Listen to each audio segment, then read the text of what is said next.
जब इच्छा हो साईं को ही पाने की, तो वो इच्छा पूरी ज़रूर होती है।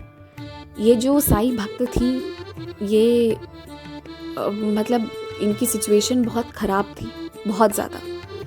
ये और इनके हस्बैंड मिलके जैसे तैसे करके घर चलाते थे, क्योंकि इनके बूढ़े सास ससुर भी थे और वो दोनों उतना काम नहीं कर सकते थे। तो ये जो हस्बैंड वाइफ थे, इन्हीं दोनों को, उन दोनों के भी खर्च को बेयर करना था, प्लस इनके जो हस्बैंड के जो भाई थे वो, और उनकी फैमिली को भी इन लोगों को ही देखना पड़ता था, क्योंकि उनके भाई जो थे ना, उनका मिजाज कुछ ऐसा था कि वो आज काम कर रहे हैं, कल मन नहीं लग रहा है तो वो छोड़ देंगे, फिर परसों काम कर रहे हैं। मतलब वो ऐसे इंसान है ना जो बेहद लापरवाह हैं। और क्योंकि जो बड़े वाले भैया हैं वो बेयर कर ही लेते हैं सब कुछ, तो इसके कारण जो है छोटे वाले भाई जो है वो लापरवाही से जी भी लेते हैं। और थोड़ी सी परिस्थिति ऐसी है कि ये जो साईं भक्त है, इनके कोई बच्चे नहीं हैं, और जो छोटा वाला है, मतलब इनके हस्बैंड का जो छोटा भाई है, उसकी फैमिली पूरी है, कंप्लीट है, तो उनको घर पे ज़्यादा इम्पोर्टेंस भी मिलता है सास ससुर की तरफ से, कि क्योंकि उनकी फैमिली कंप्लीट है और इनकी फैमिली कंप्लीट नहीं है, तो हर जिम्मेदारी इन पर डाल दी जाती है, हर गलती का दोष इन पर मढ़ दिया जाता है। और जो हर अच्छी चीज़ है, या वो थोड़ा लापरवाह भी है, तो भी सास ससुर जो है वो उनकी उस लापरवाही को नज़रअंदाज कर देते हैं। तो इन्हें अपनी फैमिली को सर्व करने से प्रॉब्लम नहीं थी, लेकिन इस व्यवहार से बुरा लगता था। ये साईं भक्त जो है बाबा के मंदिर हमेशा जाती थी, और आज से पहले इन्होंने कभी कुछ मांगा नहीं था। इन्हें बाबा के समय पर भरोसा था। इनकी शादी को 8 साल हो आए थे, पर इन्हें लगता था कि जब सही समय आएगा तो मिल जाएगा। इन्होंने ऐसे लोगों को भी देखा है जो 15-16 साल बाद भी जिनको बच्चे मिले, तो इन्हें लगता था कि जब समय आएगा बाबा दे देंगे, इतना विश्वास था। पर जब एक दिन उनके देवर की बदतमीजी, मतलब बहुत ही ख़राब से बात करने के बावजूद भी सास ससुर का इन्हीं को डांटना, इन्हें एक दिन बहुत बुरा लगा, बहुत रोई। और उस दिन उन्होंने कहा कि बाबा, अब मैं तुम्हारे मंदिर नहीं आने जा रही, अब मैं नहीं आऊँगी तुम्हारे पास, क्योंकि मेरा जो था वो था, अब हो गया, अब मेरा मन भर गया है, अब मैं नहीं आ सकती। मैंने तुमसे कभी कुछ मांगा नहीं, जो दे रहे थे उसमें खुश थे। हम गरीबी में भी जिए, हम उसमें भी खुश थे, जैसे तैसे करके घर चला रहे थे, खुश ठीक थी, खुश नहीं थी पर मैं ठीक थी। पर मैंने कभी तुमसे जाहिर नहीं की किसी चीज़ की कमी। लेकिन आज जो ये लोग मेरे साथ ऐसा बर्ताव कर रहे हैं, तो ये मुझे चुभ रहा है और अब मेरे बर्दाश्त के बाहर है। तुम चाहते तो एक पल में सब ठीक कर सकते थे, पर तुमने नहीं किया, और तुम तो कहते हो कि पूरी दुनिया तुम्हारी है, फिर भी कुछ नहीं किया। अब मैं नहीं आई, और बहुत नाराज़ बाबा से। और बाबा से नाराज़ होने के कारण भी कई थे। उधर इनकी जो छोटी बहन थी, उनके जो हस्बैंड थे, उनका भी हो जाता है डेथ। तो जैसे ना कि इनके ससुराल की जिम्मेदारी इन पे थी, और मायके में भी ऐसा एपिसोड हो गया, तो भाई लोग भी कितना कर पाएंगे। वो लोग की खुद सिचुएशन इतनी भी अच्छी नहीं है कि वो बहुत ज़्यादा कर पाए।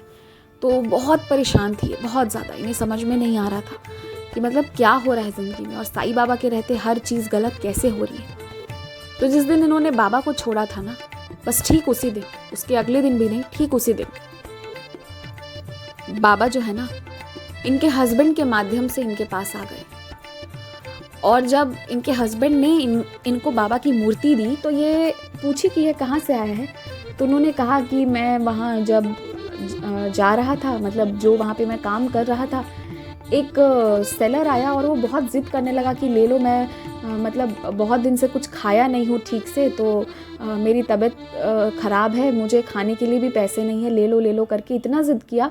और ये जो देखने में इतनी सुंदर मूर्ति, जो वाकई में कॉस्टली होती, वो मुझे शायद मतलब 28 से 30 रुपए कुछ ऐसे इतने में दे गया, क्योंकि उसे वो बस एक थाली खाना के लिए वो चाहिए था, और उसने वो उसी में सेल करके वो बस उसे ज़िद पे अड़ गया, तो मुझे ये लेना पड़ा।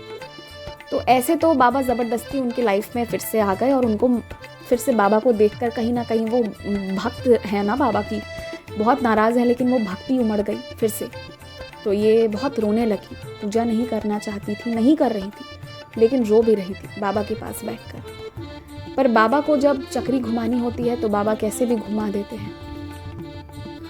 बाबा के आने के बाद और ट्रीटमेंट चलते रहने के बाद 6 महीने तक भी मतलब ट्रीटमेंट इन द सेंस कि बहुत कॉस्टली कुछ नहीं, वही डॉक्टर से जो भी पूछ सकते थे पूछा, और कुछ भी कोई भी वे में ये कंसीव नहीं कर पा रही थी। तो फिर वही था कि बाबा के आने के बाद भी वही थी, वही उदासी, वही नाराज़गी उससे भी ज़्यादा बढ़ गई, और नेगेटिविटी की सीमा जो अब बहुत ज़्यादा बढ़ चुकी थी, इसी के साथ जी रही थी। इधर इनकी बहन की दुर्गति, उनकी लाइफ बिल्कुल ख़राब होते हुए देख रही थी। पर 6 महीने बीतने के बाद ना एक दिन इनको एकदम से इनके घर पे बुलाया जाता है। इनके फादर बुलाते हैं इन दोनों को, और जो इनकी बहन है ना, उनकी जो डॉटर है, उसकी रिस्पॉन्सिबिलिटी इनको दे देते हैं। कहते हैं कि अब से तू इसे संभाल, क्योंकि तेरे बच्चे नहीं हैं तो तू इसे अच्छे से संभाल ले, क्योंकि इनके मन में ममता के भाव भी बहुत ज़्यादा। और इनकी जो सिस्टर हैं, उनकी जो शादी है वो किसी और के साथ करवा दी जाती है। तो इनकी बहन जो है वो अपने बच्चे को छोड़ना नहीं चाहती थी, लेकिन उन लोगों का बस इतना ही रिक्वायरमेंट था कि वो जो बच्चा है वो बात करे, कोई चीज़ में कोई मना नहीं है, बट हम घर पे नहीं रखेंगे। तो इन्हें ना वो जो बच्ची है, वो छोटी सी बच्ची है, उसकी जिम्मेदारी इन्हें मिल जाती है, और उसके साथ इन्हें मिलती है 10,000 रुपये, जो उस बच्ची के पिता ने उस बच्ची के लिए अपने मतलब इतने मेहनत के बावजूद इतना बड़ा अमाउंट उनके लिए जमा करके रखा था, क्योंकि ये लोग बहुत मुश्किल से जीते खाते पीते थे। तो इनके लिए वो अमाउंट, हाँ, किसी के लिए लाख होगा, इनके लिए वो लाख रुपए से भी बढ़कर था। तो वो चीज़ और वो बच्चे को केयर करने के लिए वो अमाउंट देकर इनको भेज दिया गया। और इनकी बहन जो है वो इधर अपनी बच्ची से बात करती और विदाउट ब्रेक हर दिन मिलने आती, क्योंकि ससुराल आसपास में ही था। ठीक है, तो अब जब ये बच्ची आ गई तो घर वाले जो है, इनके ससुराल वाले, वो एक्सेप्ट करते या नहीं करते वो किसी ने उनसे पूछा ही नहीं। इनके हस्बैंड एडमेंट हो गए कि नहीं, ये तो रहेगी, मतलब रहेगी, ये बच्ची हमारे साथ ही रहेगी। इनके हस्बैंड को भी बहुत प्यार करते थे, तो ये लोग बहुत प्यार से रखे। और इधर मतलब इस बच्ची को आप देखिए कि इधर से भी प्यार मिल रहा है, उसकी माँ भी आ रही है, और उसकी माँ की जो नए से शादी हुई है वो भी आ रहे हैं, और वो भी उस बच्ची को प्यार कर रहे हैं। इसको 2 नहीं 4 लोगों का खूब प्यार मिल रहा है इस बच्ची को। और ऐसे करते करते कब 1 साल बीत गया इन्हें पता ही नहीं चला। और जिस दिन उस बच्ची का फर्स्ट बर्थडे था, उस दिन फिर इनको पता चला कि इन्होंने भी कंसीव कर लिया है। ठीक है, तो इस तरह से बाबा ने ये 1 साल इनके बिता दिए, फिर इन्होंने कंसीव भी किया। बाबा ने इनको बहुत प्यारा सा बेटा भी दिया, और ये जो बेटी है, ये मान लीजिए कि अब ये इन दोनों के साथ तो बहुत ये दोनों तो उसे बहुत प्यार करते हैं, ये उसे अपनी बड़ी औलाद मानते हैं।